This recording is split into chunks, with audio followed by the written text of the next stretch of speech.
Hello, students of the strange, and welcome to the Yokai University, formerly the Yokai Club, but originally the Yokai University, so we're just reclaiming the name.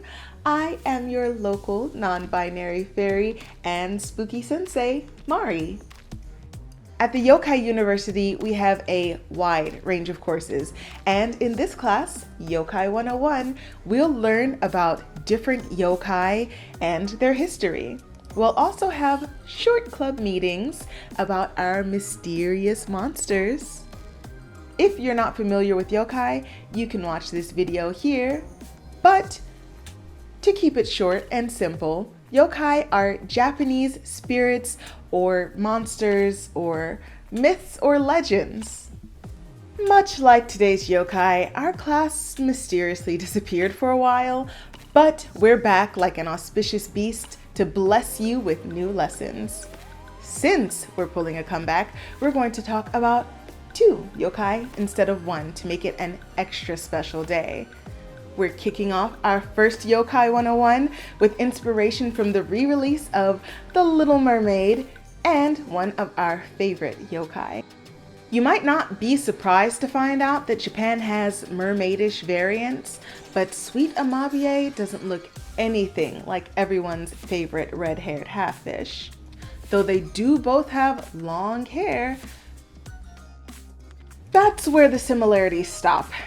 This water-dwelling monster has long black hair, a scaly body, a beaked mouth, 3 fish tails sturdy enough to act as legs, and is often confused or said to evolve from another yokai.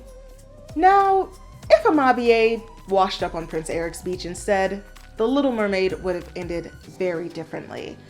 Amabie is one of many prophetic yokai who shows up before times of great harvest and great sickness and is believed to protect against illness. This is thought to be true because of a story dating back to 1846. In it, for days, a light was shining off of the coast of what is modern-day Kumamoto, and a government official was sent out to sea to investigate. Amabie appeared to the official and said, "Listen, I've got some good news and bad news. Okay, good news first, you're gonna have a pretty sweet bumper crop for 6 years, and that's great. Bad news, everybody's gonna get sick after that. But I'll let you in on another little secret too. If you show people my picture, I will protect their good health because I'm nice like that." And then disappeared back into the water. And the government guy was like, cool. So he went back and told everybody. Soon after, a picture of Amabie was printed in the local newspaper for everyone in the village. It worked out for a while, but then a rival prophecy yokai tried to move in on Amabie's turf and start charging protection money, and there was this huge fight, and now Amabie doesn't come around anymore. At least that's what we think.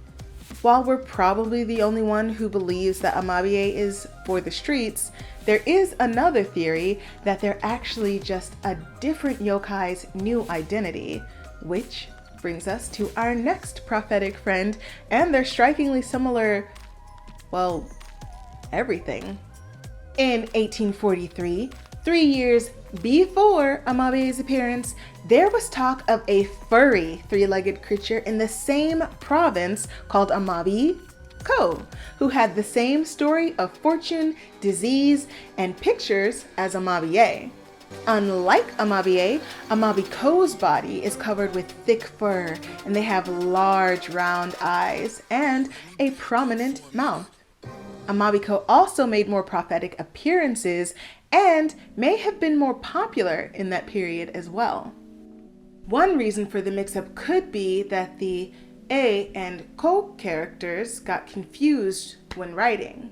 Add to that any artist's interpretation that might have happened during the Edo period, and bam! Ursula becomes Vanessa. There's no way to prove if this explanation is true, but I can certainly see the logic in it.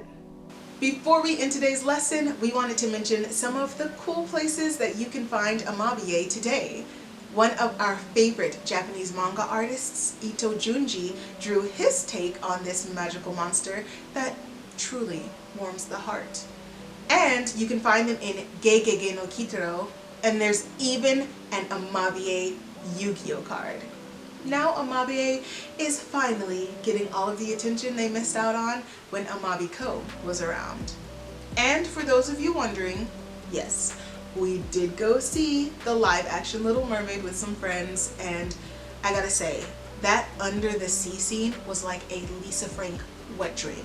Some of y'all don't know about Lisa Frank, do you? Thank you, wondrous watchers, curious creepers, and yokai seekers for joining me here in Yokai 101 at the Yokai University. We'll hold a lesson or a short club meeting every month to share our love for lore here in Japan. And as a treat for those of you who stuck around until the end of class, you get to see me in my Crochet Ursula cosplay from back when I did cons in the States. Thank you again for sticking around until the end. Make sure to like this lesson, enroll, or subscribe, and leave a comment if you've done cosplay. What have you done before? And if you haven't, what would you like to do? Until next time, class dismissed.